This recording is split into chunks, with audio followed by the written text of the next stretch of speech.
Bienvenue sur Queer Afro, le podcast qui chaque mois donne de la voix à une personne de la communauté LGBT d'Afrique résidant sur le continent ou dans la diaspora afin qu'elle nous raconte son histoire.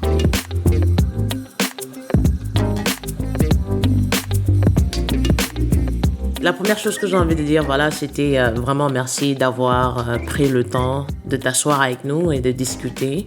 On va parler d'un certain nombre de choses. Généralement, j'ai un conducteur, mais malheureusement, parce que tu es la toute première invitée qu'on reçoit en tant qu'allié et non comme personne LGBT, je crois que je vais le faire au feeling. Il y a un certain nombre de notes que j'ai prises, donc je vais vraiment les prendre comme ça vient.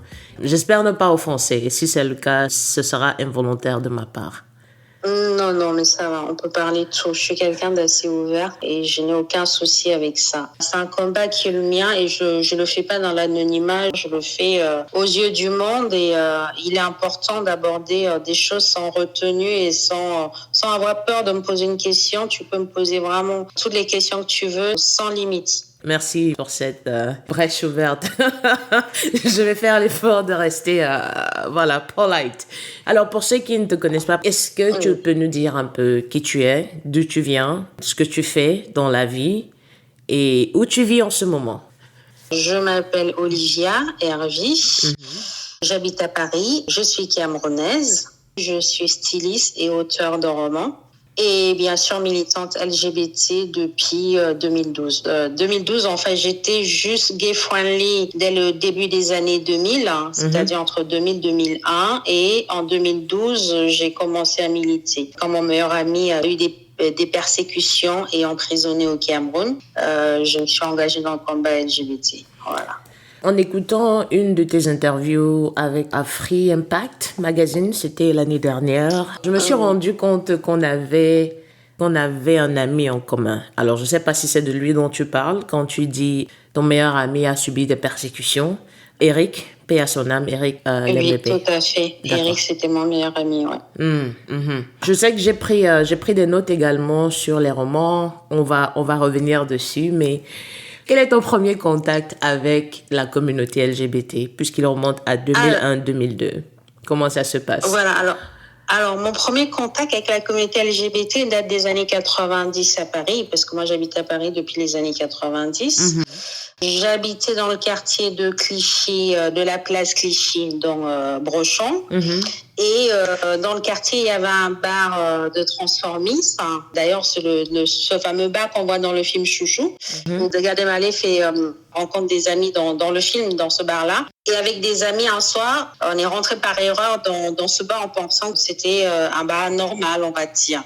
Et effectivement, c'était un bar où il y avait pas des transgenres, mais c'était plus des travestis. Donc, c'était un bar de transformisme, en fait. Et j'ai pensé que c'était des femmes jusqu'à ce que j'entende des voix, que je vois des morphologies. Ça me paraît beaucoup plus masculin, même s'il y avait des perruques, maquillage derrière tout ça. Et je me suis dit, mais où est-ce que je suis? Et j'ai dit à ma copine, mais qu'est-ce qu'on fait là? Où est-ce qu'on est? Et elle me dit, bizarrement, je crois qu'on est dans un bar de travestis. Et du coup, je suis assise parce qu'il y avait un spectacle. Il y avait quelqu'un sur la scène qui dansait sur du Tina Turner. Voilà. Ça m'a attirée. J'ai trouvé ça bien. Et après, j'ai entendu les gens parler. Je les entendais parler. À l'époque, on pouvait fumer à l'intérieur. D'autres qui sortaient fumer. Et je les entendais parler. Et ça me faisait bizarre d'entendre cette voix masculine habillée en fille. J'étais très intriguée, donc je suis repartie. J'ai passé toute la nuit à revoir la soirée, à me dire, mais est-ce que ces hommes, est-ce que ce sont des... En fait, je savais pas si c'était des vraies femmes, pas des vraies femmes, parce que d'autres semblaient avoir des vrais seins. Et je connaissais pas du tout la communauté LGBT, non, je connaissais absolument pas. Et je suis revenue la semaine qui a suivi, cette fois-ci, en sachant où j'allais. Du coup, c'était plus avec une amie, c'était avec un ami. On a décidé de repartir passer la soirée dans ce bar-là, qui s'appelle l'Apocalypse, comme on voit dans le film, en fait, avec Gad. Le film, il sort des années plus tard. Et là, je commence à me familiariser avec la communauté, mais je me fais juste des amis. On se voit justement en dehors des soirées, donc du coup, ils sont habillés en hommes. Et là, je découvre un peu la communauté gay. Parce que derrière une perruque, un maquillage, même s'il y a un homme, il y a un être humain. Il y a un être humain avec toutes les sensibilités que ça comporte, c'est-à-dire que l'attitude de cette personne, d'ailleurs, je parle de lui dans l'un de mes romans, Une chandelle dans le noir, je parle de lui. Malheureusement, il est décédé, qui est un Brésilien. Donc, derrière la perruque se cache un garçon sensible, certes gay, mais quelqu'un de très attentionné. Enfin, c'est comme ça que je fais la connaissance un petit peu du milieu gay, en fait. Donc, du coup, c'est mes amis. Ils me présentent à d'autres amis et petit à petit, je navigue entre le milieu hétéro et le milieu homosexuel. Donc, du coup, je connaissais tous les bars gays de Paris. J'avais tous les amis gays. Et je me suis même posé la question si je n'étais pas lesbienne, en fait. Et en fait, non, je me suis vraiment rendu compte que j'aimais être avec la communauté, surtout les gays, plus ou moins, parce que j'ai pas beaucoup d'amis lesbiennes. J'en ai eu au fur et à mesure du temps, via mes rencontres pendant les Gay Pride. Mais vraiment, mes amis, c'était des gays. Et du coup, oui, j'ai compris que oui, je pouvais être hétéro et aimer tout simplement quelqu'un et non pas son sexe et non pas son milieu social. Enfin, juste aimer quelqu'un, aimer un être humain. La personne. Donc, c'est comme ça que je suis gay friendly. Et c'est comme ça que j'ai rencontré Eric, d'ailleurs, lors d'un voyage au Cameroun avec un ami qui était gay, qui était parti en vacances. On était partis en vacances ensemble. Et dans un bar gay de Yaoundé, qui était quelque chose de très confidentiel à l'époque, il me présente Eric en 1999 et c'est comme ça que je rencontre Eric et puis on reste en contact et puis voilà. Quand il a été menacé une première fois, je suis devenue militante mais de manière anonyme parce que je ne pensais même pas que je pouvais faire porter ma voix. Je savais même pas que c'était possible de défendre ouvertement. Donc j'ai milité un peu en anonyme, c'est-à-dire que je le faisais ici en trouvant un peu de financement auprès de mes amis gays ici pour aider ceux de là-bas. C'est comme ça que je suis rentrée un peu dans le combat LGBT en fait. D'accord. Alors, il y a une question qui me vient à l'esprit parce que je sais que tu es arrivée en France en étant très jeune. Je crois que c'était quoi, 14 ans. Donc, je vais supposer, parce que même pour moi, il m'a fallu énormément de temps pour accepter un peu ma sexualité. Est-ce qu'il n'y a pas eu un choc? C'est-à-dire que quand tu rentres dans ce bar en 1990 pour la première fois, est-ce qu'il n'y a pas un choc? Je vais te supposer que tu n'as pas été exposé à une quelconque communauté. Donc, tu arrives en France et tu tombes dans ce bar qui est travesti et tu découvres des individus, des personnes, pas des individus, des personnes qui sont humaines, mais qui sont différentes de ce à quoi tu as été confronté depuis ta naissance. Donc, est-ce qu'il n'y a pas un choc? Comment se fait cette transition de je découvre des personnes à je les accepte telles qu'elles sont? En fait, pour répondre à ta question, il y a un choc. Effectivement, il y a un choc parce que je suis rentrée par hasard. Comme on dit dans le jargon, mais là, vraiment, ça s'est passé comme ça. Genre, j'ai vu la lumière, je suis rentrée.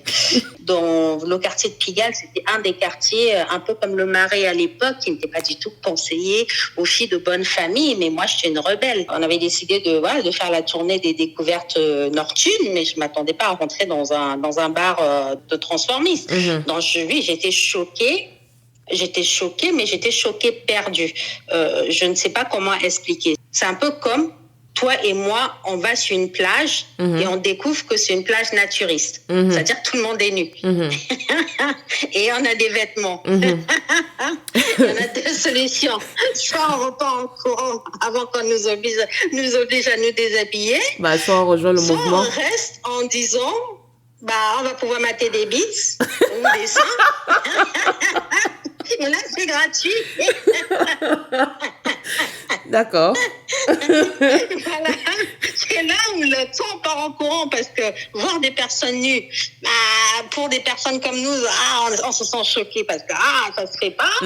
Soit on reste et on se dit on va pouvoir mater tranquille. Voilà. Et du coup, j'étais un peu dans cet état d'esprit-là. Je me dis, oh mon Dieu, quand je me suis embarquée, mais c'est quoi? En plus, c'était des hommes, j'entendais des voix, des grosses voix. Oui, j'étais choquée. Mais j'avais le choix entre sortir en me disant, on s'est trompé. Là, vraiment, on est dans un truc de sorcier, on va se barrer. Soit on reste parce qu'on découvre. Moi, j'ai toujours été comme ça dès l'enfance, parce que je suis jamais dans le jugement. Avant de dire non, j'essaye. Même quand on me propose un truc à manger, je fais pas beurre, je goûte. Et si j'aime pas, voilà. Et si j'aime, je dis, tiens, je découvre. Et ça peut être une bonne découverte. C'est exactement ce qui s'est passé. C'est que j'arrive, il se trouve qu'à ce moment-là, il y a une très, très belle personne qui danse sur du Tina Turner. J'avais jamais vu un déhanché pareil, tellement de grâce. Et là, ma copine qui me dit, mais c'est un homme. Je dis, mais tais-toi. Oh, mon femme, on s'en fout, quoi. J'adore ce que je vois. Et oui, j'ai eu un choc, mais et je me suis dit, certes, je sais pas ce que je fous là, mais ça me plaît ce que je vois. Non, oui, je suis restée en me disant, ce sont des humains, et s'ils sont là, c'est que forcément, il doit y avoir des choses intéressantes à voir. La preuve, il y a un spectacle. Jamais j'aurais pensé revenir, encore moins mettre un visage le jour sur cette personne que j'avais vue habillée en fille la nuit. Jamais. Alors, de travesti à homo, ça fait quand même, il y a quand même un grand pas. Est-ce que ça a été, est-ce que ça a été difficile pour toi, cette transition? C'est vrai que tu dis que tu es humaine, tu es curieuse, tu ne juges pas. Mais j'ai envie de dire, j'ai envie de penser que même quand on est sans jugement, il y a quand même un petit step back. Tu te dis, mais d'accord, dans quoi je suis tombée là? Donc, comment se fait cette acceptation-là? Alors, l'acceptation se fait tout naturellement parce que c'est comme les Brésiliens qu'on décide de se revoir parce que franchement, j'avais jamais trouvé quelqu'un d'aussi douce. Pour moi, on parle de douceur incarnée. C'était certes un homme, certes habillé en femme, qui avait une voix d'homme, mais qui était très, je sais pas comment expliquer, c'est vraiment une question de feeling, ça s'explique pas. Il s'est passé un truc entre cette personne et moi. D'ailleurs, il m'avait pris mon numéro de téléphone à l'époque et il m'a appelé d'une cabine et on a décidé de se voir dans la journée. C'était à la fois par curiosité parce que je l'avais vu la nuit avec la perruque, le maquillage. Et je ne savais pas si la journée, il allait être en perruque ou en make-up. Franchement, j'ai pas trop posé de questions. Je savais que j'allais voir une personne que j'avais vue déjà dans la nuit, 2 fois de suite. Et la journée, c'était un jean, un t-shirt, un blouson et un petit sac. Et je l'ai vu arriver avec son déhanché. Je me suis dit, c'est lui, en fait. Et là, sans make-up, sans rien, on s'est regardé, on s'est mis à rire bêtement. Sans parler, on a commencé à rire. Il me dit, vas-y, moque-toi de moi. En plus, il avait un français approximatif, parce qu'il est en brésilien, il parle pas très, très bien français. Et en fait, je me moquais de lui, mais je me moquais de lui parce que je revoyais la personne, cette belle personne, une belle femme que j'ai vue dans la nuit. Et devant moi, j'avais un homme qui avait la barbe qui avait poussé un peu. Et c'est pour ça que j'étais en train de rigoler. Voilà, on a commencé à discuter. Et plus tard, il m'a présenté justement son petit ami, qui lui, par contre, n'était pas brésilien, qui était français de souche. Je devais faire face à cette chose que je n'avais jamais prévue de ma vie, voir 2 hommes qui s'aiment, juste en se regardant. Quand je dis 2 hommes qui s'aiment, c'est que je savais que cette personne, forcément, n'était pas hétéro, mais je n'avais jamais vu l'amour entre 2 hommes, ni même à la télé, ni dans la vraie vie. D'ailleurs, je ne savais même pas que 2 hommes avaient le droit de s'aimer. Pour moi, c'est un homme et une femme. C'est comme ça qu'on nous a élevés dans cette culture judéo-chrétienne, qu'elle soit en Afrique ou en Europe. On élève qu'il y a un papa et une maman. On élève les enfants comme ça. On leur parle pas de sexualité, on leur parle pas de ces choses-là. Et là, pour la première fois, je voyais 2 hommes se regarder, pas de la même manière que de ce que j'avais déjà connu. Et j'avais devant moi quelque chose qui devait soit me dégoûter complètement parce que je devais trouver ça très choquant, soit juste me dire que c'était normal. Et sur le moment, j'ai pensé que c'était normal. Voilà, ne me demande pas pourquoi, je peux pas t'expliquer. C'était juste 2 personnes qui étaient amoureux parce que je les ai vus se regarder. Ils se sont un peu touchés la main, mais c'était très discret à l'époque. Ils pouvaient pas s'embrasser, ce genre de choses, non. Juste le regard de l'un sur l'autre. Enfin, je sais pas, 2 personnes qui se regardent avec amour, ça se sent, ça se sait, oui. Et moi, j'étais là et je me disais, oui, c'est peut-être ça l'amour, en fait. Alors, est-ce que je me suis demandé, mais merde, c'est 2 hommes? En fait, je me suis même pas posé la question. J'ai juste vu 2 personnes qui s'aimaient. Quand tu découvres donc que c'est interdit, quelle est ta réaction? Dans les années 90, en France, ce n'était pas tout à fait légal d'être homosexuel, mais on ne pouvait pas aller en prison pour ça. C'est-à-dire qu'on n'avait pas cette liberté qu'on a aujourd'hui, du mariage pour tous, de juste vivre. Donc forcément, je ne me suis pas vraiment posé la question. Je me suis juste rendu compte que c'était quelque chose de tabou. Ça devait déranger. Ça dérangeait qui? Ça, j'en sais rien. Parce que je savais qu'on ne risquait pas d'aller en prison parce qu'on était homosexuel en France. Mais je me constatais quand même que être homo n'était pas bien vu. Donc, je n'ai pas milité à ce moment-là parce que je ne me sentais absolument pas concernée. Je me rendais juste compte que qu'être aimer un homme en tant qu'un homme, c'était comme dans certaines familles de France, être noir et aimer un blanc. Un blanc, ouais. Donc, je l'ai un peu vécu comme ça. Donc, j'étais noire. J'avais un petit ami qui était blanc à l'époque, qui m'avait jamais présenté à sa famille parce qu'il m'aimait, mais il n'était pas assez courageux pour savoir ce que les autres allaient en penser. Et peut-être simplement parce que le discours qu'avaient ses parents, sa famille, ses frères, ses sœurs, n'était pas forcément un discours qui l'encourageait lui à me présenter à ces gens-là. Donc, du coup, j'ai vu les choses de cette manière-là, c'est dire que on peut être des humains et ne pas avoir l'égalité. As-tu essayé de cacher ces amitiés? Parce que je vais supposer, si ce n'est pas accepté, c'est pas tabou, forcément on se retrouve... au contraire. Non, moi, j'ai jamais caché mes amis. Au contraire, c'est que moi, j'avais des copines qui savaient que j'étais amie avec un PD. Elles me disaient, non, si tu traînes avec des PD, voilà, ça va pas le faire. Je dis, écoutez, le choix, il est vite fait. La sortie, c'est tout droit à gauche. Voilà, c'est le sujet. La question se pose même pas. Je dis, si tu veux être mon ami et que tu penses que cette personne n'est pas assez bien pour être amie avec moi, ça veut dire que toi, tu as un problème. Moi, je n'ai aucun problème. Lui, il n'a aucun problème. Par contre, toi, tu as un problème. Si tu n'acceptes pas quelqu'un parce qu'il est différent, et même quelle différence?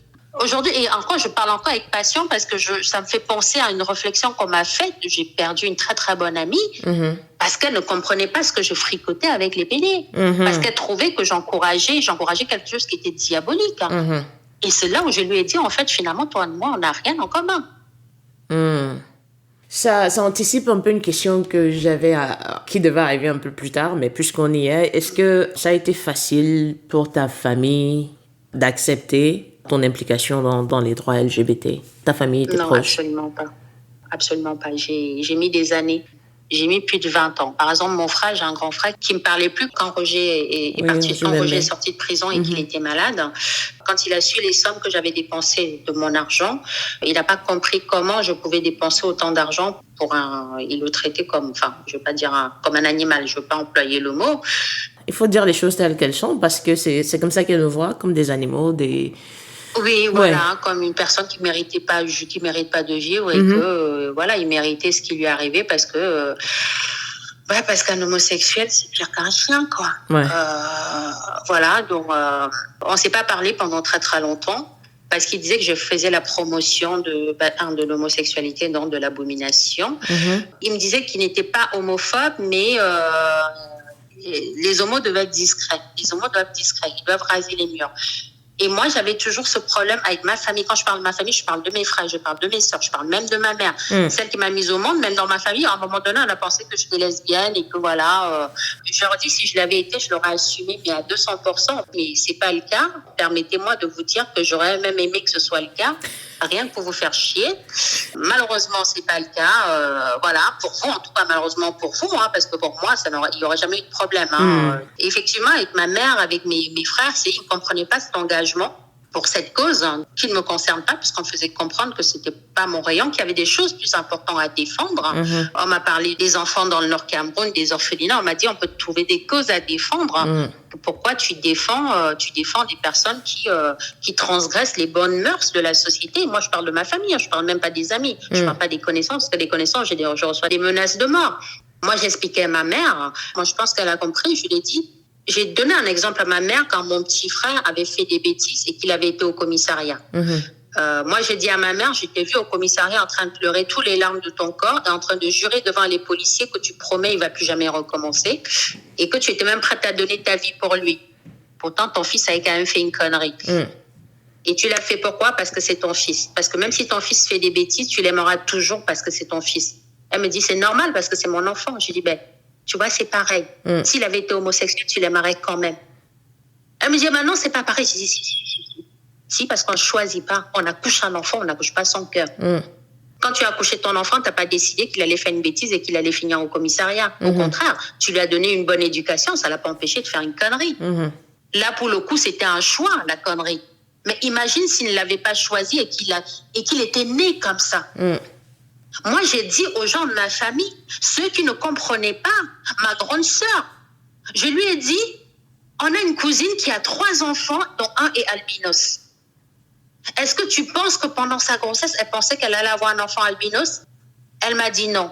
Je dis, à la naissance, quand elle a vu que son enfant était albinos, elle l'a aimé quand même. Elle le protège.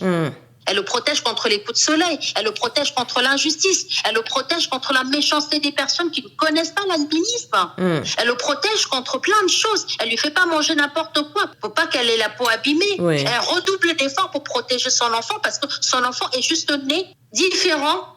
Elle ne l'a pas jeté parce qu'il n'était pas à l'image de ce qu'elle aurait attendu. Pour toi, on est homo, on ne devient pas homo. On ne devient pas homo. Est-ce que vous croyez qu'en Afrique, on décide d'être homosexuel pour se faire détester par des millions de personnes? Posez-vous cette question à votre âme et conscience. Non. J'ai des jeunes qui pensent au suicide, qui se disent, je pense que j'ai préférence pour les hommes. Si mes parents savent, ils vont me tuer, je préfère mourir avant. Il y en a qui ont même essayé de mourir, qui veulent juste qu'on leur donne une chance de vivre, c'est-à-dire qu'on ne les juge pas. C'est comme une double peine. La double peine, c'est de ne pas avoir eu la chance de naître dans la bonne société, c'est-à-dire dans un pays où on t'accepte pour ce que tu es, et de devoir faire semblant de te mettre en couple avec une fille pour pas qu'on te maltraite. C'est une double peine. Alors, qu'est-ce qui te fait sortir de l'anonymat? Puisque tu étais gay-friendly avant 2012, après tu as milité en anonyme, on parlait de Roger tout à l'heure. Pour ceux qui ne le savent pas, je vais rajouter dans les notes, Roger, c'est un des membres de la communauté qui malheureusement est décédé après son séjour en prison. Il a été envoyé en prison pour un SMS. Il a envoyé un SMS à un monsieur. Moi, son cas est arrivé quand je combattais encore ma propre homosexualité. Mais Eric, on apprend son décès un lundi matin. Alternative Cameroun, on était en pleine formation. Je crois que moi, ça m'a doublement touchée parce qu'après le décès de Stéphane, à paix à son âme l'année d'avant, Eric faisait partie un peu des... Oui, Massa. Massa. Et Massa, je l'ai eu. Là, je pleure. Là, j'ai trop mal. Non, là, c'est difficile. C'est difficile. Eric faisait partie de ces... Parce qu'on faisait un peu dans le même métier. Et on se connaissait, tu vois, comme tu dis, on se croise, mais on se croisait de loin, genre, oui, je sais qui tu es, on se rencontre dans nos coins, derrière, mais en front, on se respecte, faut pas que personne empiète dans la vie d'autrui. Donc, qu'est-ce qui te fait sortir de l'anonymat au point où tu es maintenant l'une de ces références-là quand on parle des droits des LGBT en Afrique? Ce qui me fait vraiment sortir, où j'en parle ouvertement, c'est il y a 3 ans. Quand Shakiro se fait tabasser. Là, je me dis, si je m'étais battue pour Roger, il ne serait pas mort. Pour Eric, je ne sais pas. Parce que pour Eric, à l'époque, Eric étant lui-même un militant, journaliste, je n'aurais pas eu la prétention d'essayer de l'aider puisqu'Eric était déjà aidé. Il faut savoir qu'avant la mort d'Eric, il avait eu un visa pour la France. Eric n'avait pas spécialement besoin de moi. Par contre, Roger n'avait personne. C'était juste un pauvre gars d'une douceur incroyable, qui avait juste eu le malheur de tomber amoureux de la mauvaise personne. Et c'est ça qui l'a tué. Et quand Roger part en prison, il est libéré parce qu'il est malade. Et je pense que si je m'étais battue pendant qu'il était en prison, j'aurais pu obtenir de quoi faire quitter Roger du Cameroun après sa sortie de prison pour essayer de suivre un traitement en France. Si je m'étais battue, Roger, il serait pas... Parce que quand Roger sort de prison, il l'emmène dans sa famille dans le Nord. On le laisse mourir là-bas, d'ailleurs. Il est séquestré pour le faire guérir de cette fameuse homosexualité. Et c'est comme ça que Roger est mort. Roger est mort parce que, comme beaucoup, j'ai regardé. Parce que je me suis dit, maintenant qu'il est libre, non, c'est le fait qu'il soit sorti de prison, ce n'est pas la liberté. Au contraire, il était sorti de prison parce qu'il était malade. Il serait peut-être pas mort si j'avais essayé, si j'avais tenté quelque chose. Je n'ai rien tenté. Et ça m'a, pendant des années, je me suis demandé si j'avais. Donc, quand je vois un jour une vidéo sur Facebook où on est en train de taper un jeune homosexuel et c'est filmé, je mets un commentaire en disant si quelqu'un me trouve le numéro de cette personne-là, et même pas 15 minutes, je reçois un numéro de téléphone, j'appelle et je tombe sur sa mère. Je me dis, lui, il est parti pour se faire tuer. S'il va pas en prison, et on va le tuer. Et je pense à Eric, je pense à Roger, je pense à d'autres, parce qu'il n'y a pas qu'Eric, il n'y a pas Roger, il y a eu beaucoup de personnes qui sont mortes comme ça, dans l'anonymat la plus totale. Et je me suis dit, là, pour le coup, je peux plus me taire. Je peux plus.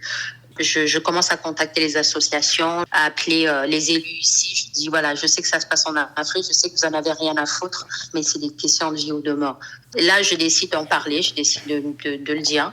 Je sais que ça va me séparer de beaucoup de personnes, mais si je ne fais rien, il y aura des rejets. Oui, j'ai vraiment décidé il y a 3 ans de me dire stop, je peux plus me taire. On va définitivement revenir sur le cas Shakiro parce que ce qui me fait te contacter, c'est ta sortie après qu'il est... j'ai pas envie de dire outé parce que je ne connais pas l'orientation sexuelle de ces personnes-là. Je me suis dit, voilà, tu vas supporter, mais il y a des choses que tu ne cautionnes pas. Donc, je pense qu'on peut avoir... Enfin, il y a une discussion qui mérite d'être. Aujourd'hui, tu es chargée de mission Afrique du comité IDAO. Comment se fait cette rencontre-là et en quoi consiste ton rôle à IDAO? Alors, le comité IDAO France travaille avec des associations LGBT en France. C'est une association LGBT qui est basée en France. Ils s'occupaient jusqu'ici que des problèmes de français et quelques cas en Asie. Et l'Europe de l'Est, comme l'Azerbaïdjan, la Russie ou la Tchétchénie, où l'homosexualité peut te conduire en prison, voire à la mort. L'Afrique, évidemment, un peu avec Maître Alice, parce que Maître Alice travaille avec le comité.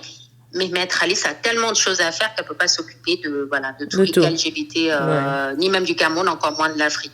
Donc, à l'époque, il y a 3 ans, quand je vois le cas Shakiro, je commence à taper sur Internet. Je tombe sur SOS homophobie, Stop homophobie, IDAO, tous les trucs LGBT de France, Belgique, Suisse, j'appelle. Je passe ma journée à appeler. Et quand je commence à parler, on me raccroche au nez, j'envoie le mail. Si on ne répond pas au mail, j'appelle, ainsi de suite. Jusqu'à ce que je tombe sur quelqu'un qui veut m'écouter. Je leur parle de mon problème. C'est qu'il y a un jeune homosexuel au Cameroun qui va mourir si on ne fait rien. Voilà ce qui se passe, tac, tac, tac, voilà. J'ai passé mes journées au téléphone jusqu'à ce que je tombe sur le président du comité IDAO France, qui connaissait Eric. Donc, quand je lui parle, il m'écoute et à la fin, il me pose cette question. Est-ce que je suis lesbienne? Est-ce que je fais partie du comité? Non, absolument pas. Et pourquoi, en tant que hétéro, pourquoi je me retrouve dans le combat de la communauté LGBT? Et là, je lui parle d'Eric. Et là, j'ai un silence. Et je lui dis, monsieur, vous m'entendez toujours? Et là, il me dit, oui, je vous entends, continue. Et je lui parle d'Eric. Après un moment, il m'arrête et il me parle d'Eric. Et là, je suis en pleurs, en fait. Je suis en pleurs et je lui demande s'il est en région parisienne, est-ce qu'il est à Paris? Et il me dit qu'il est en province. Et je lui dis, il faut qu'on se voit. S'il vous plaît, il faut qu'on se rencontre. Et là, bien sûr, je me reparle du Shakiro. Et très vite, on se focalise sur le cas Shakiro. Au fur et à mesure, je tombe sur une autre vidéo, ça se passait au Mali. C'était un jeune trans qui habitait un village du Mali. Et pour être à l'aise, il est parti à Bamako habillé en fille parce que pour une journée, elle avait envie d'être elle pour le temps d'une journée. Et le soir, elle devait reprendre les bus pour rentrer dans son village. Et malheureusement, en se promenant sur le marché, quelqu'un a vu que c'était un homme. Ils l'ont déshabillé et il y a eu des gens qui ont filmé. En une semaine, j'avais le mec, les coordonnées, le village, tout. Et c'est comme ça que je me suis retrouvée à devoir sortir ce gamin de son village, puisque maintenant que l'histoire était connue, il ne pouvait pas rentrer dans son village, dans le planquer, parce qu'en fait, on travaille avec des associations sur place. C'est-à-dire que quand on me contacte pour un cas, moi, je vais appeler une association puisqu'on a des assos sur place qui sont pas forcément connus, donc des fois c'est confidentiel. Donc moi, j'appelle quelqu'un de Bamako, donc une association LGBT au Mali. Je dis voilà, on a ce jeune qui est chez une dame, voilà, c'est passé comme ça, il s'est fait tabasser. Est-ce que vous pouvez me le récupérer, le mettre à l'abri? Donc la personne est mise à l'abri le temps qu'on voit s'il faut juste qu'elle change de ville pour pouvoir continuer une vie normale. Et si besoin, nous sommes là pour aider. Ou s'il faut carrément que le faire sortir de Bamako pour Abidjan et inversement. Voilà. Parce que des fois, ça peut être aussi la famille. C'est-à-dire que la famille, le frère, pour des crimes d'honneur. Parce qu'on a aussi beaucoup de problèmes de crimes d'honneur. C'est-à-dire que toi, t'es gay, tes grands frères savent que t'es homosexuel, il faut te tuer parce que tu jettes le discrédit sur la famille. Et la plupart du temps, c'est même pas la population qui est plus dangereuse. Des fois, ce sont les familles. Et qu'est-ce qu'il faut faire? Dans ce cas-là, on peut pas laisser la personne dans le pays. Il faut absolument le mettre à l'abri dans un pays voisin. Et donc, il faut une assoce qui l'accueille directement quand elle arrive et le temps de s'habituer à cette nouvelle vie et de se créer une nouvelle vie loin du danger qui était le sien. C'est à ça consiste mon travail, en fait. Et bien sûr, après, une fois ici, l'asile, c'est vraiment une continuité. Pour ceux qui arrivent en Europe, les statuer, ça prend à peu près 2 ans et demi. Une fois qu'ils sont statués, ils se trouvent un logement, un travail, et puis enfin une vie normale sans avoir peur. C'est-à-dire que le comité les suit de leur arrivée jusqu'à l'obtention d'un statut permanent. Oui. Tout à fait, ouais. D'un statut de réfugié avec des papiers et bien sûr. Alors pour ceux qui avaient un travail, ils vont retrouver un travail ici et dans le cas échéant, une formation qui leur permettra à la fin de trouver un travail. Parce qu'à la fin, il faut être autonome, dans ce qui prend à peu près 2 ans et demi. Mm-hmm. C'est vraiment louable parce que j'ai des amis qui ont été supportés par des associations, mais une fois arrivés dans le pays d'accueil, le suivi n'a pas forcément été le même et il a fallu se retrouver dans des... Comment tu appelles ça? Alors, malheureusement, il y a beaucoup de jeunes, regarde par exemple le cas Shakiro, je sais que ça va être mon cas le plus difficile. Il y a des jeunes, quand ils arrivent en Europe, ils n'ont pas le temps de patienter, d'être statués, parce que c'est long. Et pendant ce temps, il faut vraiment se tenir à carreau. Là où on est hébergé, on a des contraintes. On ne peut pas sortir n'importe comment. Genre, on ne peut pas sortir et rentrer au petit matin. Il faut vivre en communauté. Il y a des personnes qui ont très soif de liberté tout de suite. Donc, ça veut dire que si vous êtes accueilli, par exemple, au refuge, où il y a d'autres associations aussi, et que vous faites des erreurs 1 fois, 2 fois, 3 fois, le refuge ne peut pas mettre en danger d'autres personnes parce que tu te drogues, tu fumes ou tu sors jusqu'à pas d'heure.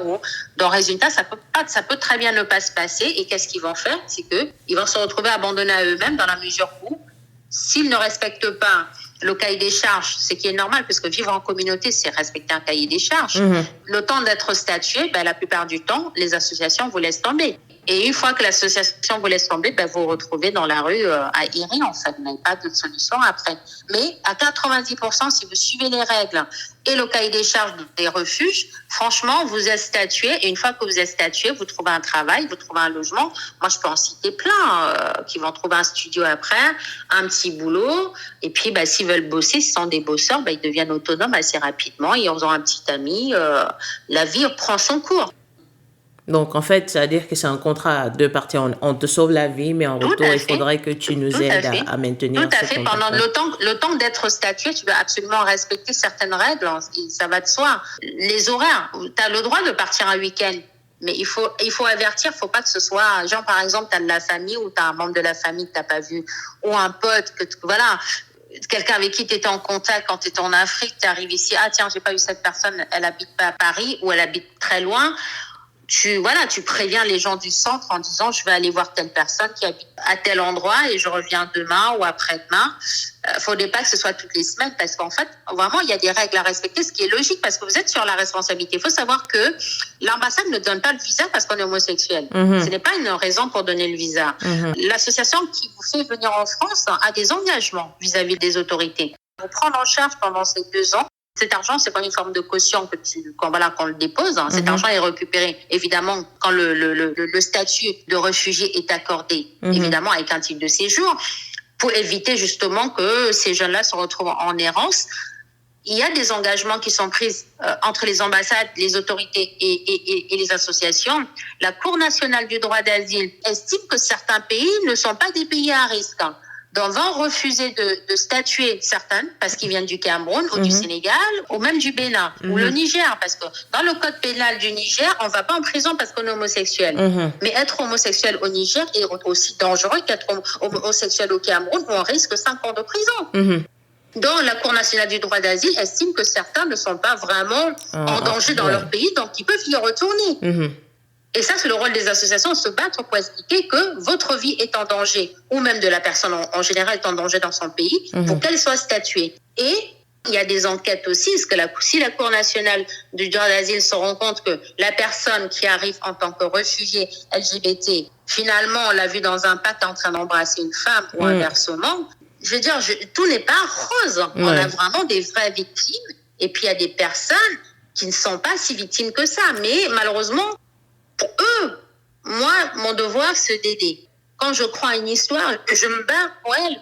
Et donc, après, libre à elle de tout gâcher. Et c'est une question que j'étais justement en train de la rédiger. Est-ce que ça t'est déjà arrivé, ou alors au comité, d'aider une personne alors que la personne n'était pas vraiment homo? Je ne vais pas dire en danger, mais je vais dire homo.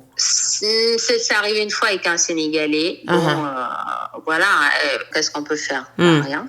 La personne avait besoin de quitter le Sénégal, c'est fait. Bon, bah, la vie continue. D'accord.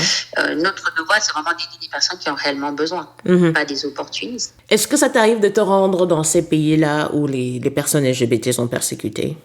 Bien sûr, bien sûr. As-tu déjà été menacée? Oui. Forcément, mais je m'attendais à ce que tu me donnes un peu plus. Menacée, pas qu'un peu. Au Cameroun, par exemple, j'ai des promesses qu'on va me brûler au moins une fois au moins une fois par semaine. Pour l'instant, je suis allée au Cameroun très souvent et je ne me suis pas encore fait brûler, bizarrement.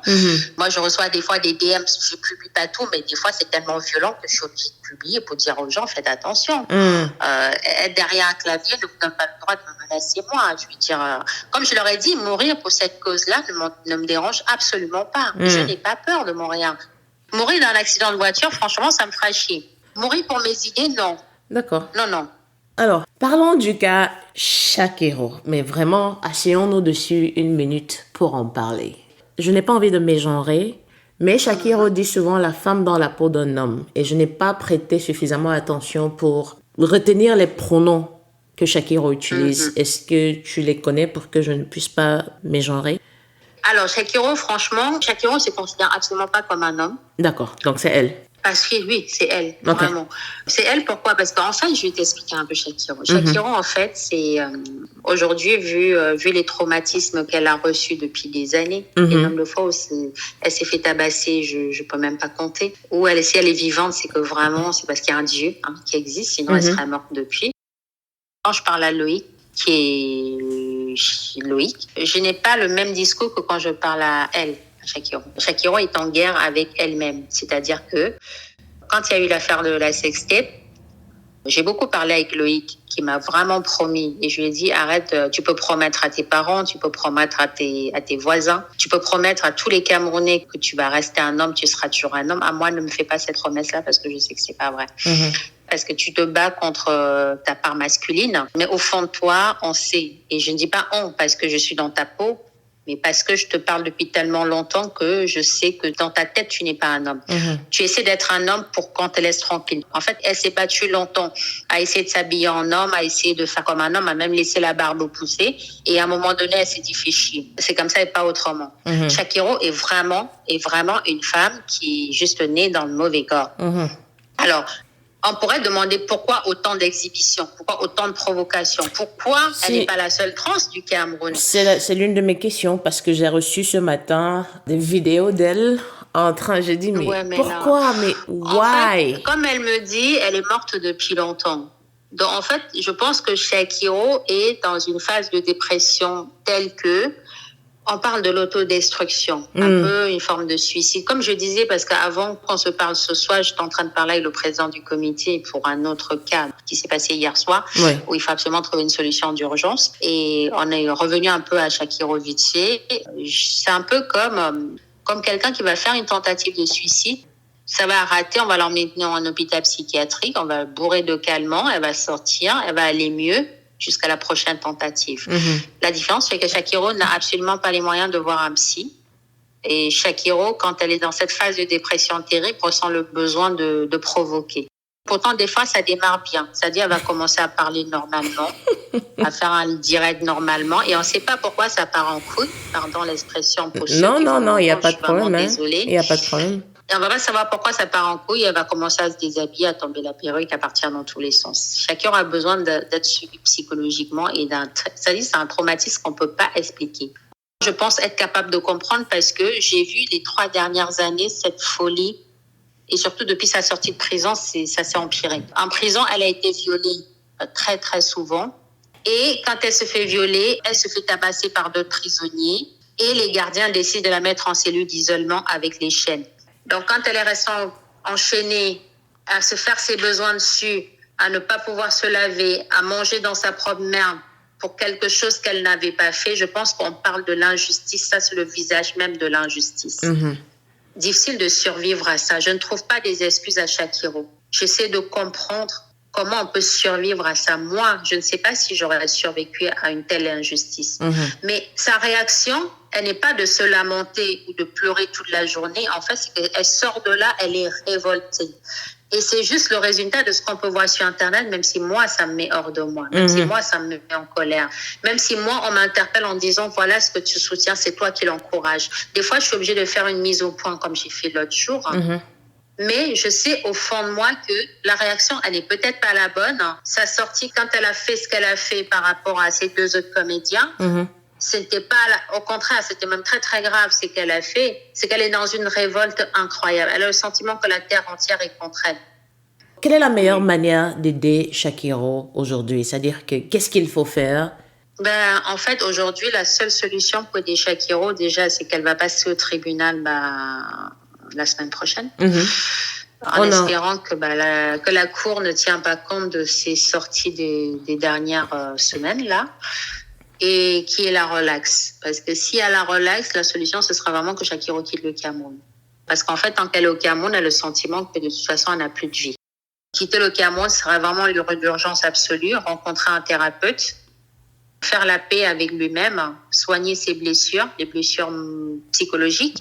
Avant d'aller en prison, Shakiro était dans la provocation, certes, mais c'était pas comme ce qu'on voit ces jours-ci. Shakiro, en fait, elle est en mode auto-suicide. Voilà. Et surtout quand elle s'est fait tabasser l'autre jour, quand il y a eu la bastonnade qu'il y a eu dans Patricia, sa copine. Voilà. Et elle souffre encore de ses blessures jusqu'à présent. Aujourd'hui, j'ai envie de dire, la seule solution, c'est qu'elle soit libre et qu'elle puisse quitter le Cameroun pour se reconstruire. C'est vraiment quelqu'un de très intelligent, quelqu'un qui a du talent. C'est juste qu'en fait, elle est en phase, elle est en phase, j'ai plus rien à perdre. Si je dois mourir, d'ailleurs, elle m'a mis sur WhatsApp elle sait qu'elle va mourir, mais elle sait juste pas quand. Donc, en fait, elle est dans cet état d'esprit-là. Ouais, c'est que pour elle, ils l'ont tuée depuis longtemps.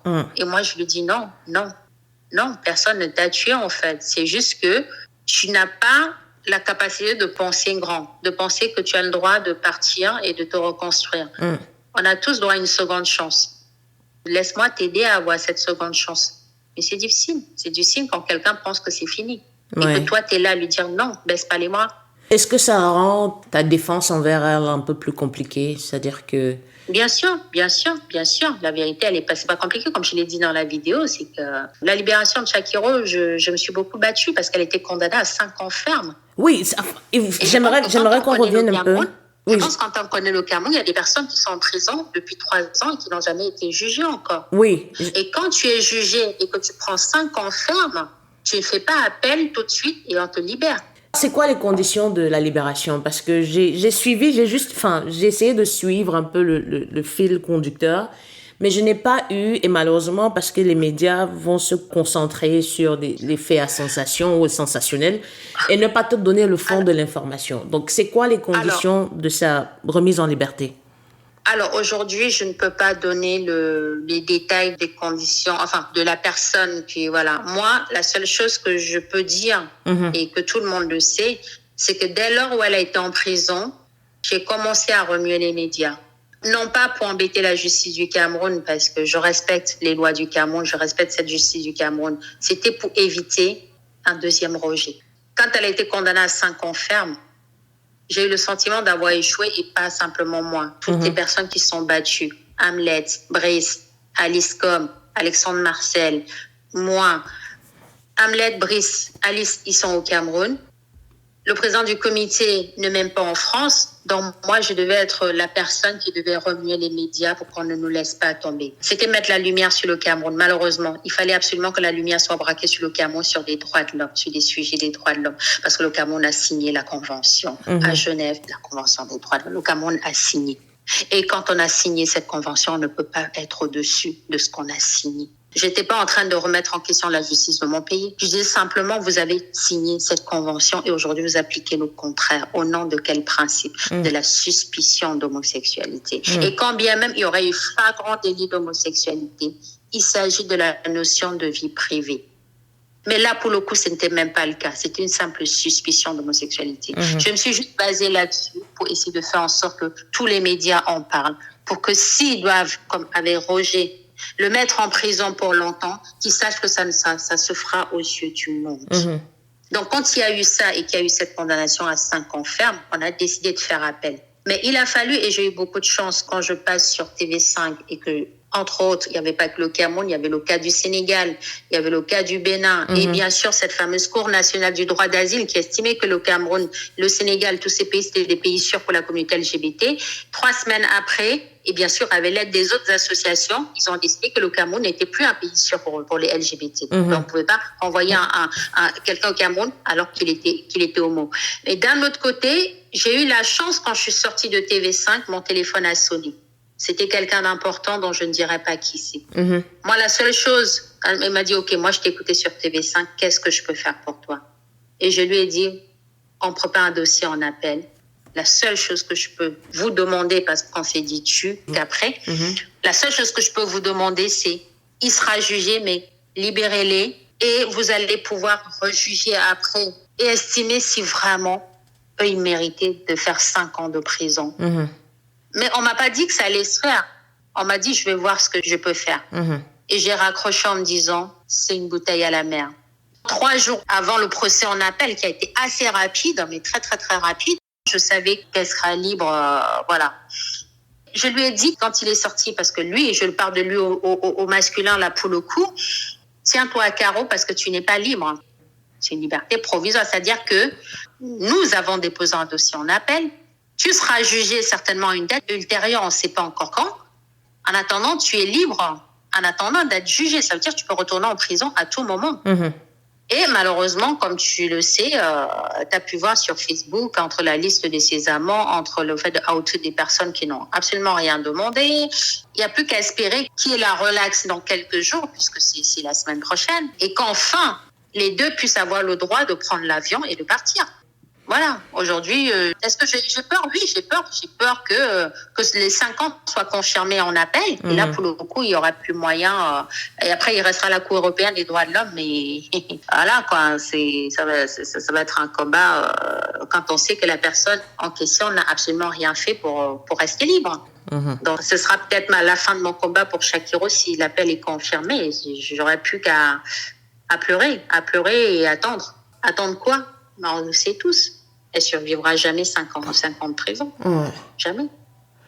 C'est vraiment... Ce sera une condamnation à mort. Ouais. Ce sera une condamnation à mort. Ouais. C'est sûr. Je suis sans voix parce que, en même temps, tes explications rejoignent un peu ce que je pensais, mais après, je me mets un peu à ta place en tant qu'allié. Et j'ai envie de savoir qu'est-ce que ça te fait, par quelles émotions tu passes quand tu rencontres un cas comme Shakiro. Par quelles émotions je passe? Oui. Je ne sais pas si tu te souviens, à l'époque d'Hitler, quand on envoyait les Juifs au camp, dans les camps de concentration. J'ai lu, je n'ai pas vécu à cette période, mais j'ai lu. Et par quelles émotions je passe? Tu vois, mon émotion, elle est celle des personnes de l'époque qui planquaient les Juifs. Et quand les nazis arrivaient, quand tu as le régime de Vichy en France qui venait, qui sonnait à des portes en disant, on sait qu'il y a des Juifs qui sont planqués, ils ont dit non, il n'y a personne, vous pouvez rentrer, vous pouvez fouiller, il n'y a pas de Juifs ici. Et que tu as des gamins, des fois, les parents les planquaient chez des voisins et partaient en camp et laissaient leurs gamins pour leur sauver la vie. Quelle émotion je pense, c'est que on savait ces gens qui partaient dans le train qu'ils n'allaient pas revenir. Et moi, je suis dans la peau de celui qui planque le gamin en bas du lit, en espérant qu'on le trouve pas et qu'on l'emmène pas. Et simplement parce que je ne peux pas, comme ces gens-là, ils n'étaient pas juifs, mais ils avaient le devoir de sauver.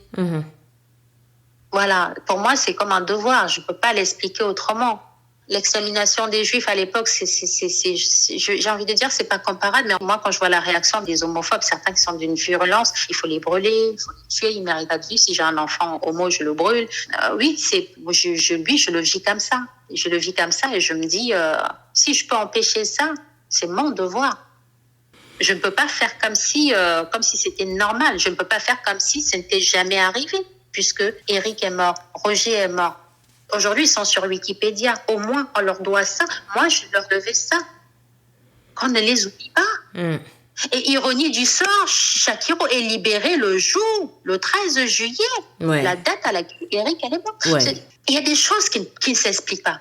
On a libéré Shakiro, la date anniversaire de la mort d'Eric. En fait, Je crois que c'est que j'essaie de savoir parce qu'il y a une pression, il y a ce devoir personnel-là, il y a ces mémoires, ces souvenirs qui ressurgissent. Et puis, il y a également l'opinion publique. On dit ça quoi, cloie, abattoir, où j'étais en pâture. Oui, de me faire taire. Oui, comment tu gères ta santé mentale? Parce que moi, honnêtement... Alors, je voudrais que tu saches une chose, et ceux qui vont nous écouter. Moi, je ne prêche pas dans le désert. Dans ma santé mentale, des fois, je suis fatiguée, je pleure beaucoup. Et quand Shakira était en prison, j'ai beaucoup pleuré. J'ai fait des directs où je demandais de l'aide. Quand j'ai lancé la cagnotte en ligne, franchement, je pensais pas. Je me suis dit, mes amis européens vont mettre, mais les Camerounais, je n'en espère rien. Et je peux t'assurer que beaucoup de femmes, des mères, peut-être dans mes directs, j'ai interpellé les mamans. Et je l'ai toujours fait. Je ne suis pas en train de faire la morale à personne. Je ne suis pas en train de vous demander de changer qui vous êtes. Je vous parle en tant que parent. Moi, j'ai des enfants. Et je vais interpeller les gens en tant que parent. Personne ne décide. Si c'était ton fils, est-ce que tu aimerais que ce soit lui contre le reste du monde, que ce soit vous deux contre le reste du monde, si c'était ton gamin? J'ai toujours tenu ce discours-là parce que je le vis comme ça. Je le vis en tant que parent. Et quand je me suis rendu compte que la cagnotte, au fur et à mesure, 20 €, 10 €, 20 €, c'était des femmes et avec des noms camerounais, même si certains le faisaient en anonyme, mais moi j'avais des alertes mail avec des prénoms. Et il y avait des hommes aussi, des hommes camerounais qui m'ont écrit et qui m'ont dit bon voilà, c'est vrai que moi je suis les histoires des homosexuels, franchement c'est quelque chose que j'ai jamais compris, mais là ton combat, oui, ça me touche. Et il me prévient, attention, je ne vais pas aider PD pour autant. Mais tu as quand même réussi à me faire comprendre qu'avant tout, ce sont des êtres humains. Et pour moi, c'est déjà gagné. C'est une victoire. C'est une victoire sur la vie, c'est une victoire sur les mentalités. Parce que oui, au plus profond de moi, c'est peut-être un rêve fou, mais je rêve d'une dépénalisation au Cameroun. Voilà, je sais que ça va être loin. Je sais que je serai même morte avant que ça arrive. Mais oui, je m'attends pas à ce que les Camerounais applaudissent deux mecs qui se tiennent la main ou qui s'embrassent en public. Je m'attends pas tant. Mais j'aimerais juste qu'un jour qu'on mette plus que les gens en prison simplement parce qu'ils sont pas comme la société voudrait qu'ils soient. Je rêve de ça. Et pour ça, il faut changer les mentalités. Il faut expliquer. Faut dire aux gens, on ne choisit pas d'aimer un homme. On ne choisit pas d'aimer une femme. Il n'y a pas un bouton sur lequel on appuie pour avoir une érection. Quand tu croises une femme ou même un homme, ça se vit, je sais pas, c'est comme ça. Comme j'ai dit à beaucoup, je leur ai dit, toi qui aimes les femmes, est-ce que tu as envie de coucher avec toutes les femmes que tu croises? Certainement pas. Tu as beau aimer les femmes, tu es attiré par une femme parmi tant d'autres. Donc c'est pas parce que quelqu'un est homosexuel qui va te contaminer, ce n'est pas une maladie. On m'a sorti le discours de oui, c'était une maladie mentale dans les années 70. Non, c'est de l'ignorance. C'est comme moi, en tant que femme noire, quand je suis partie dormir chez mon petit ami de l'époque, sa mère a pensé que le matin, j'allais laisser des traces noires sur le drap. Oh my God. Mais parce qu'elle ne me connaissait pas. Je lui en veux pas. Moi, je parle de ça il y a 30 ans. J'étais peut-être la seule noire qu'elle voyait de près de sa vie. Elle les avait déjà vues à la télé, mais elle avait jamais touché une peau noire. Donc, c'est vraiment quelque chose qu'on ne connaît pas. On porte un jugement. Donc, l'homosexualité n'est pas une maladie. Donc, je ne vais pas te contaminer parce que je suis gay. Non, ça ne marche pas comme ça. Donc, quand on me dit, tu vas voir quel exemple il donne aux enfants, nos enfants regardent. Si ton fils devient homo parce qu'il a appris que Shakira est homosexuel, tout le monde a accepté. En fait, j'explique aux gens, ça ne fonctionne pas comme ça. On ne devient pas homosexuel parce qu'on a vu quelqu'un l'être. C'est comme quelqu'un qui décide de devenir végétarien parce que tu n'aimes pas la viande, ça c'est pas pareil. Ou parce que tu mangeais la viande, tu as décidé maintenant tu veux sauver les animaux, ça n'a absolument rien à voir. On est prédestiné à aimer ou non un homme ou une femme. C'est vraiment une question d'éducation, de faire rentrer dans les mentalités. C'est cette chose que moi, je veux dire aujourd'hui, 30 ans après être rentrée dans un bar party, moi à l'époque j'ai eu la réaction que certains ont aujourd'hui, mais il m'a fallu un peu de temps pour comprendre que un homme pouvait aimer un homme sans que la terre s'arrête de tourner. Quand tu essaies de te projeter, comment se fera cette éducation-là pour qu'on sorte au moins de la dépénalisation de l'homosexualité dans les pays d'Afrique subsaharienne, pour ceux qui sont concernés? Je pense en fait qu'il est question de dissocier la religion de la sexualité. Aujourd'hui, l'Africain remet tout à Dieu. Moi, je suis chrétienne. Mais s'il y a bien une chose que j'ai envie de dire aux êtres humains qui nous entendent, qui m'écoutent, la Bible a été écrite par des hommes pour des hommes. Je peux comprendre nos croyances et nos us et coutumes. L'homosexualité existe depuis la nuit des temps. Les gens qui pensent que l'homosexualité est un problème de blanc, tapez sur Google les rites et coutumes homosexuels sur le continent noir depuis le XVIe siècle et encore même au Cameroun. Mais on te dira que ce n'était pas... ça restait dans les chambres, c'était secret. Ce n'étaient pas des choses qui étaient discutées. Non, parce que les gens pensent que ce sont les Européens qui ont apporté l'homosexualité en Afrique. C'est qu'on devient homo parce qu'on veut faire comme les Blancs. Donc, j'ai envie de... Voilà, c'est pour ça qu'il faudrait qu'on dissocie la religion de la sexualité. Parce qu'aujourd'hui, on me ramène toujours l'histoire de la polygamie. Du genre, ouais, tu veux défendre les homosexuels, tu veux imposer l'homosexualité en Afrique, alors qu'en Europe, la polygamie est interdite. La polygamie est un choix. C'est-à-dire que tu décides d'aimer une femme et d'en aimer une deuxième, une troisième et d'officialiser la chose. C'est-à-dire de mettre tout le monde d'accord sur le nombre de femmes que tu as. On ne décide pas un matin de dire, je veux aimer un homme et l'imposer à la société. Mais ça, je ne veux pas rentrer sur le pourquoi du comment, sur les questions économiques, sur les questions sociales, de pourquoi on n'a pas le droit d'avoir 3-4 femmes en France. Ça, c'est difficile d'expliquer aux Camerounais, puisque le système social en Afrique fait que un enfant ne rapporte pas forcément, on ne paye pas pour chaque enfant. Donc en France, la polygamie, si elle est interdite, ce n'est pas parce qu'on empêche les gens d'aimer les nombres de femmes qu'ils veulent, c'est juste qu'avoir des enfants coûte de l'argent à l'État. Donc tu ne peux pas épouser 3 femmes et faire plein d'enfants. C'est un exemple parmi tant d'autres. Donc c'est l'une des raisons pour lesquelles la polygamie est interdite. Puisque le système de sécurité sociale est financé par d'autres personnes qui, eux, n'auront qu'une seule femme, auront qu'un seul enfant et qui vont travailler pour payer les soins de tes 20 gosses et tes 4 femmes. Ça fait partie des raisons pour lesquelles ce n'est pas autorisé de se marier. Plein de femmes. Par contre, tu peux avoir autant de maîtresses que tu veux. La loi, on ne t'enverra pas en prison pour ça. Donc, pour revenir à mon combat, qui, j'espère, un jour va aboutir à la dépénalisation, ce sera d'expliquer aux Africains la notion de vie privée. C'est-à-dire que un couple hétéro, c'est-à-dire un homme et une femme, ce qu'ils font dans leur chambre, reste dans leur chambre, c'est leur problème. L'acte même qui se passe entre un homme et une femme ne nous regarde pas. Et on ne va pas se mentir. Les couples hétéros font des choses que, techniquement, un homo à côté, c'est rien. Donc, pourquoi ça te dérangerait que ce soit 2 femmes ou 2 hommes? Il faudrait juste qu'on arrive à accepter la tolérance, l'acceptation de l'autre, avec la différence qui nous sont chères. Nos différences, nos valeurs, nos coutumes, certes, mais notre vie. Notre individualité en premier. Tout à fait. Donc, quand on aura compris ça, on ne pourra plus envoyer quelqu'un en prison parce que la personne est un homme qui aime un homme ou une femme qui aime une femme. Tout simplement parce que les personnes qui vous jugent et vous condamnent, ces mêmes personnes font des choses dans leur vie privée où j'ai envie de leur dire, quand vous rentrez chez vous, vous regardez dans la glace, vous êtes fiers. Et c'est ce qui me dérange. Il faut qu'on arrête d'être hypocrite. Ouais, c'est ce que j'allais dire, cette hypocrisie, c'est ce qui me dérange, parce que hier encore, j'enregistrais une invitée qui me disait que la personne qui les a interrogés, parce qu'ils ont failli aller en prison, n'eût été l'intervention de leur famille. La personne qui leur posait des questions au commissariat était elle-même une lesbienne, c'est-à-dire qu'elle se rencontrait dans les coins, tu sais, les bars, nos petits bars de derrière là.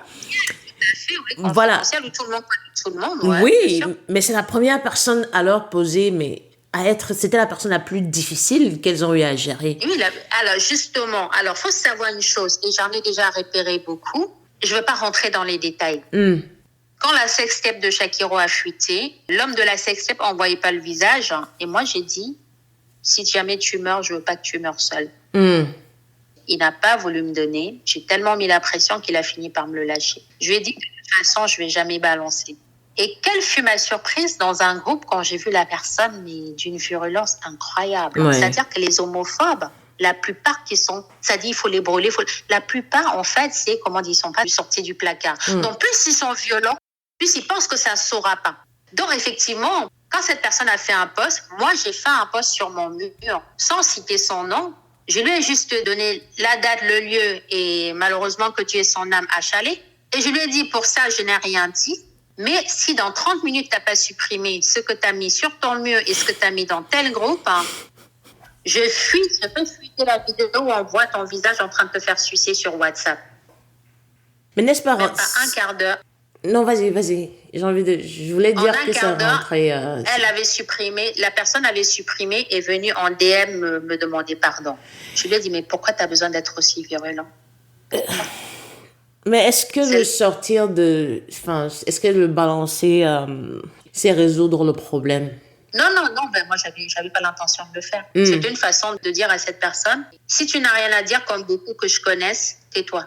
Tu peux pas encourager le lynchage d'un homo pour protéger ton identité sexuelle. Parce que quand il va mourir, de toute façon, tu seras pas hétéro pour autant. Et comme t'es quand même assez con pour te faire suicider en filmant, c'est qu'au final, t'es pas à l'abri non plus, en fait. Ouais. Moi, évidemment, je l'aurais jamais fait. Mais quand je mets ça, c'était pour dire à la personne, sans citer son nom, ne refais plus jamais ça. Et pour dire aussi à certains qui sont d'une virulence incroyable, de dire, on vous demande pas de faire votre coming out. On vous demande juste de vous taire. Quand vous avez rien d'intelligent à dire, si c'est pas plus important que le silence, mais taisez-vous.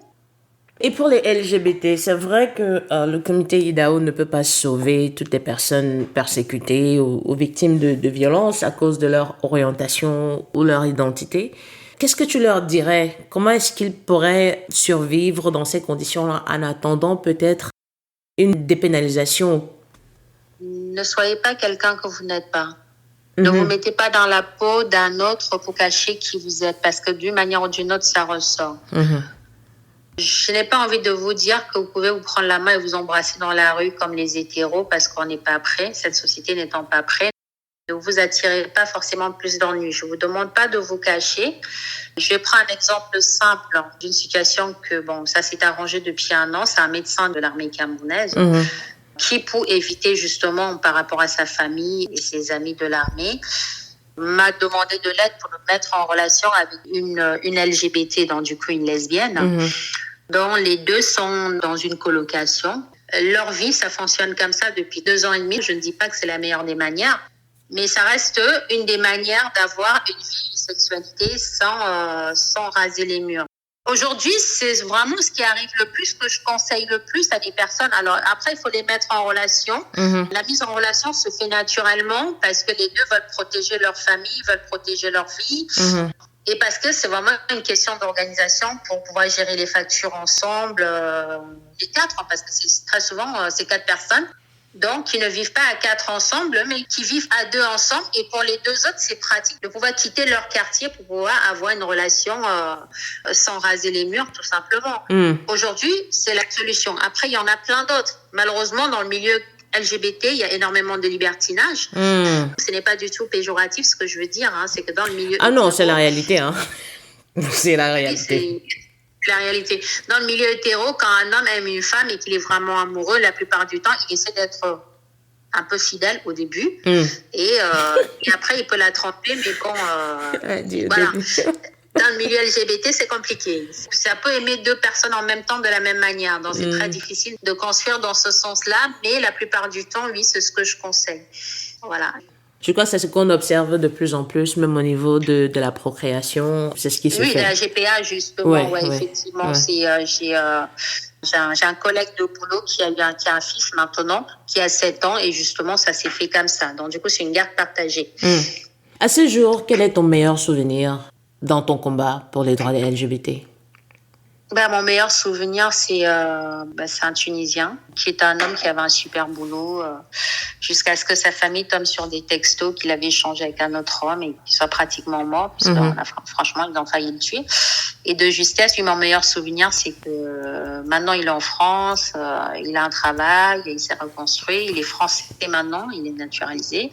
Aujourd'hui, un petit ami peut enfin vivre.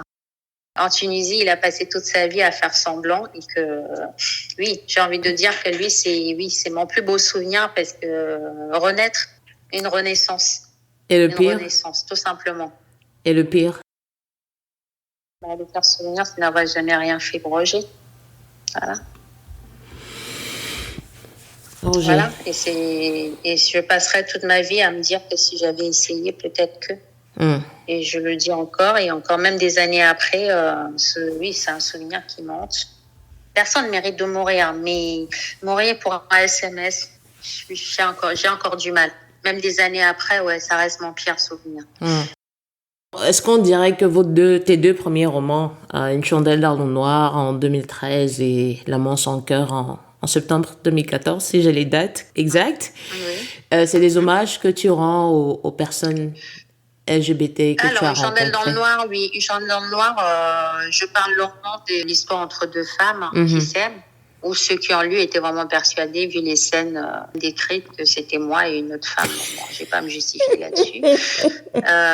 Et ensuite, bien sûr, il y a cette histoire de mon ami brésilien dont je te parlais, dont je parle aussi dans le roman. Voilà. Oui, il y a toujours une histoire entre deux mecs. Après, on m'a toujours demandé pourquoi dans L'amour sans cœur, il y a toujours cette histoire entre deux hommes. Et dans Une chandelle dans le noir, c'est une histoire entre deux femmes.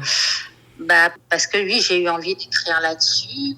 Voilà, L'amour sans cœur, c'est déjà la base. L'héroïne, c'est une femme, et voilà. Mais oui, j'ai ressenti le besoin, d'ailleurs pour mon ami brésilien, justement, de parler justement de cette histoire, de cet amour impossible, de sa mort, de tout ce qui en est suivi. Un hommage, j'ai pas encore eu le courage, en vérité, parce que je pense que j'écrirai là-dessus. Je le ferai quand je serai prête. Malheureusement, les années passent et à chaque fois, je suis toujours pas prête parce que dès que je commence, c'est trop dur. J'arrête. Mais Roger, oui, c'est le visage même de l'injustice de la société. Et je pense qu'il y a des personnes qui meurent pour que d'autres vivent. J'ai au fond de moi besoin de me dire que Roger n'est pas mort pour rien et que si je peux sauver qu'une seule vie de cette cruauté de l'homme, je le dois à Roger, en fait, parce que si Roger n'était pas mort, peut-être que j'en aurais pas fait une affaire personnelle. Je ne pense pas. Voilà. D'accord. Je vais rajouter les liens des 3 livres parce qu'il y a le dernier, Ma vie sans elle, chronique d'une mort annoncée. Ça, c'est en octobre 2015. Est-ce que tu peux me donner un peu le résumé? J'ai eu le résumé en écoutant ton interview sur Télé Sud. C'était sur Télé Sud, voilà. Des mots et des débats. Tout à fait, voilà. Chronique du mort annoncée c'est vraiment une histoire qui est inspirée de la fin de vie, l'acharnement thérapeutique, de ces questions qu'on se pose tous. Si un jour on devait se retrouver dans un état un peu comme Schumacher en ce moment depuis très très longtemps, et même ce Camerounais qui est mort après 35 ans de coma, la question c'est qu'est-ce qu'on fait? Est-ce qu'on laisse quelqu'un 35 ans comme ça, ou est-ce qu'on arrête Les bouquins parlent un petit peu de ça, pas que, mais le sujet parle de la fin de vie. Voilà. Pour ceux qui aimeraient peut-être, est-ce que tu peux parler des autres causes que tu défends, et s'il y a des gens qui aimeraient te rejoindre dans ces combats-là, quel serait le premier pas? Le premier pas, bien sûr, ma page Facebook. Hein. Voilà. Après, oui, ma cause, vraiment, ça reste la cause LGBT. Les autres causes, je pense que je peux pas défendre toutes les causes, hein. Même si je suis souvent présentée dans les médias comme une militante antiraciste. Oui. Je pense que tous les Noirs en France sont plus ou moins militants antiracisme. Hein. Il n'y a pas besoin de...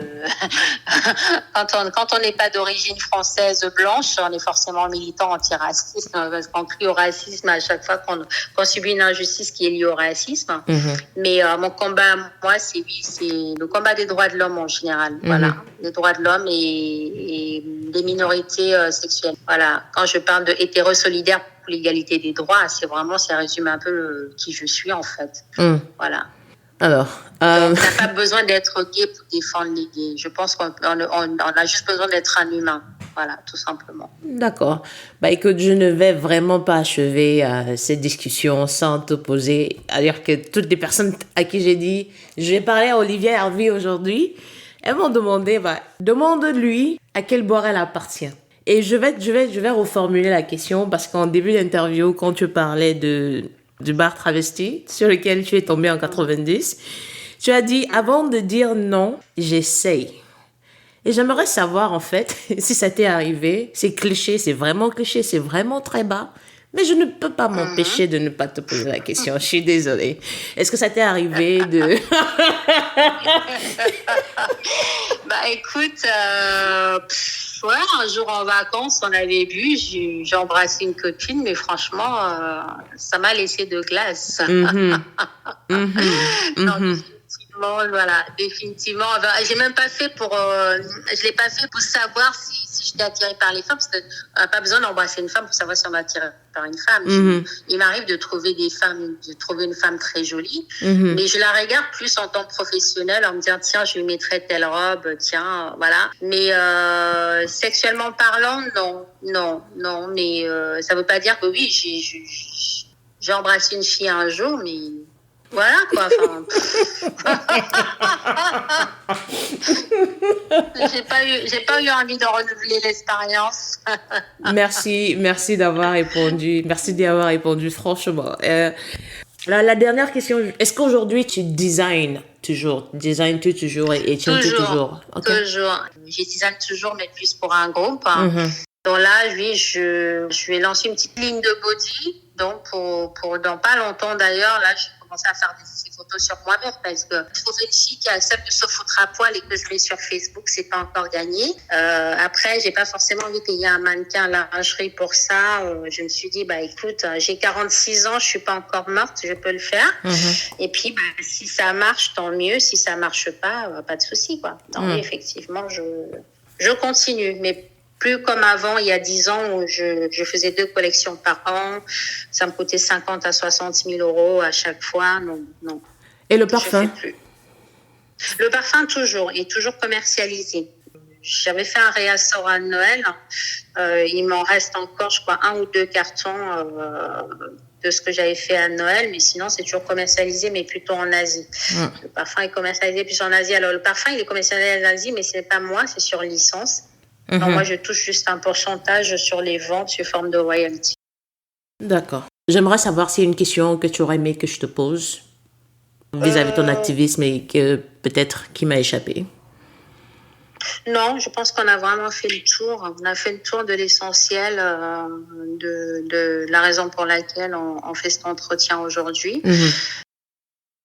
J'ai souvent la dernière partie de mon entretien, c'est souvent un petit portrait chinois où je pose une question et l'invité répond avec la première chose qui lui passe par l'esprit. Oui. Ça peut être un mot, une phrase. Et voilà, la première c'est donne-moi un personnage historique. Quel qu'il soit, c'est vraiment ton choix. George Sand. George Sand, d'accord. Tu veux développer juste un peu? Alors, George Sand, c'est une femme qui écrivait sous le pseudonyme de George Sand, qui était la maîtresse d'un philosophe de lumière. Et pourquoi George Sand, en fait, c'est que mademoiselle George Sand, elle est auteure, mais elle est surtout dramaturge. Elle a écrit La mare au diable, Consuelo. Ce sont des romans qui sont très, très connus dans le monde littéraire français, comme Victor Hugo, comme de Beaumarchais, entre autres, qui a quitté son mari à une époque où ça ne se faisait pas, qui s'habillait comme un homme pour pouvoir travailler dans Paris, puisqu'elle arrive à Paris à l'époque où la femme, sa place, c'est à la cuisine et elle ferme sa gueule, qui décide d'écrire, donc pour qu'elle soit reconnue dans le petit milieu de la littérature française, se trouve un pseudonyme, dont Georges, et qui écrit sur l'identité d'un homme qui s'impose, tout simplement. Voilà. Pourquoi elle, en fait, c'est parce que il faut savoir briser les tabous, il faut franchir les barrières, contourner les règles s'il le faut, donc ça reste légal, bien sûr, brise les chaînes. Parce que tout est possible si on s'en donne les moyens. Et comme je le dis, si l'ascenseur social est en panne, tu prends l'escalier. Et tu en sais quelque chose. Un auteur ou une auteure? Alors, un auteur ou une auteure. Bon, j'aurais dit elle, mais bon, ça, on a parlé d'elle pour la femme, le personnage historique que j'admire. Je dirais Amélie Nothomb, mais c'est un peu facile, on va dire. D'accord. Ouais, j'aime bien parce que voilà, elle écrit des histoires sans prise de tête, facile à lire, rapide. Okay. Voilà, c'est la fast littérature. D'accord. Un plat ou un mets? Un plat camerounais. Écoute, c'est un choix préféré. Un plat ou un mets préféré? Le héros. C'est pas forcément bon pour mes abdos, mais j'adore. Un animal? Alors, un animal, le dauphin. Oh, Ok, d'accord. Dis-moi en plus. Parce que quand si on est blessé en pleine mer, les dauphins, ils vous tournent autour pour protéger des requins. Voilà, pour moi, c'est un animal que je ne peux pas expliquer. C'est terrible. Voilà, une connexion totale, les dauphins. D'accord. Une phobie? Oui, une phobie. Est-ce que j'ai une phobie réellement? Si, les serpents. Voilà, non. Je peux pas. Même ceux qui mangent, je comprends pas qu'on puisse manger un truc pareil. Non. Même en plastique, je meurs. As-tu été mordue avant? D'où vient? Non, même pas. Ma mère s'est fait mordre par un serpent quand j'étais petite, mais j'ai même pas vu la bête. Hein. J'ai juste vu elle avait 2 piqûres au bras et ça saignait un peu. Elle a fait un garrot. Voilà, le souvenir d'avoir vu ma mère comme ça, mais j'étais trop petite, mais je suis même pas sûre que ce soit loué. C'est juste que j'aime pas le truc. Même le voir, je peux pas. Voilà. D'accord. Non. Un hobby? Les voyages.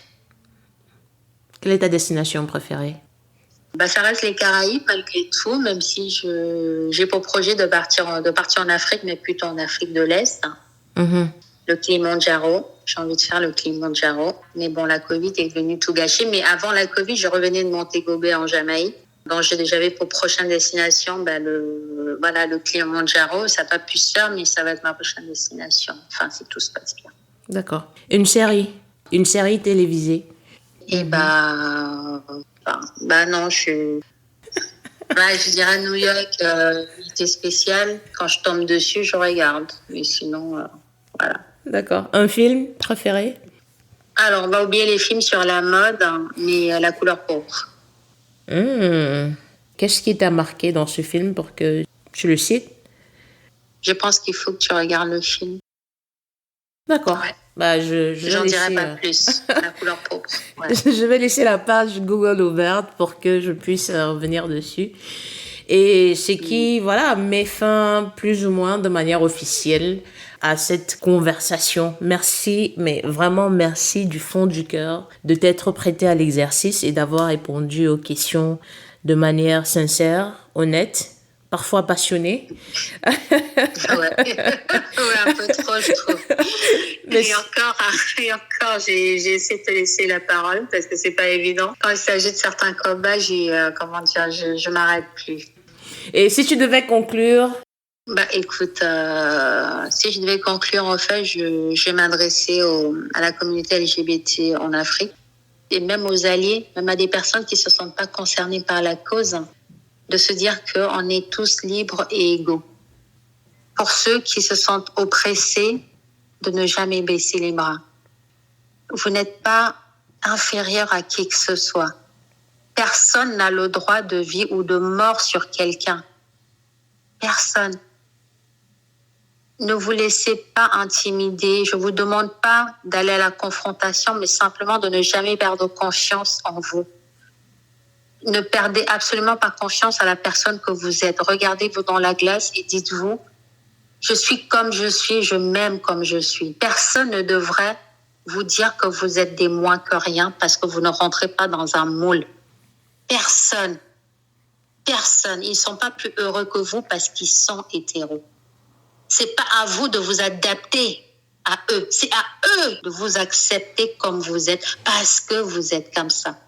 Puisque vous acceptez les autres sans jugement, ils doivent vous accepter sans jugement. Ne remettez jamais en question l'identité qui est la vôtre. Ne remettez jamais en question la personne que vous êtes.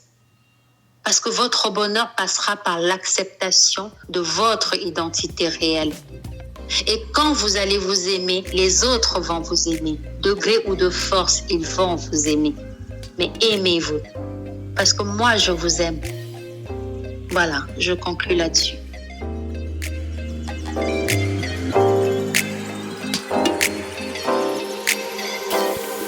C'était tout pour cet épisode de Queer Afro, le podcast. Merci de nous avoir écoutés.